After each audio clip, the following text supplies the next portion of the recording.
628 বছরের পুরনো রথ উৎসব ঘিরে হুগলির মাহেশে নেমেছে পুণ্যার্থীদের ঢল। স্থানীয় বাসিন্দাদের পাশাপাশি ঐতিহ্যবাহী রথ উৎসবে ভিড় জমিয়েছেন দেশ বিদেশের পর্যটকরাও। সকাল থেকেই পুজো, মন্ত্রপাঠ এবং অন্যান্য আচার পালনের পর রথের রশিতে টান পড়তেই নাচে গানে হরিনাম সংকীর্তনের মাধ্যমে রথ উৎসবে মেতে উঠেছেন পুণ্যার্থীরা।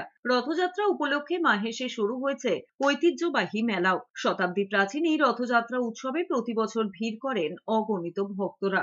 পুরীতে কয়েক বছর অন্তর জগন্নাথ দেবের নবকলেবর হলেও 628 বছর ধরে একই বিগ্রহে পূজিত হয়ে আসছেন মাহেশের প্রভু জগন্নাথ দেব। 125 টন ওজনের এই ঐতিহ্যবাহী লোহার রথের উচ্চতা প্রায় 50 ফুট। প্রথম দিকে মাহেশে ছিল কাঠের রথ, পরে তা লোহার রথে পরিণত হয়। এই লোহার রথের বয়স 138 বছর। বর্তমানে এই রথের দেখভাল করেন কলকাতার শ্যামবাজারের বসু পরিবার। প্রতি বছর সংস্কারের কাজও করা হয় এই পরিবারের পক্ষ থেকে।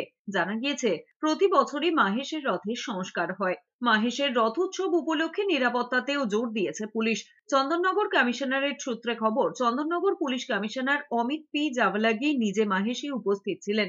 মোতায়েন করা হয়েছে পুলিশ র্যাফ মিলিয়ে 105 পুলিশ কর্মী।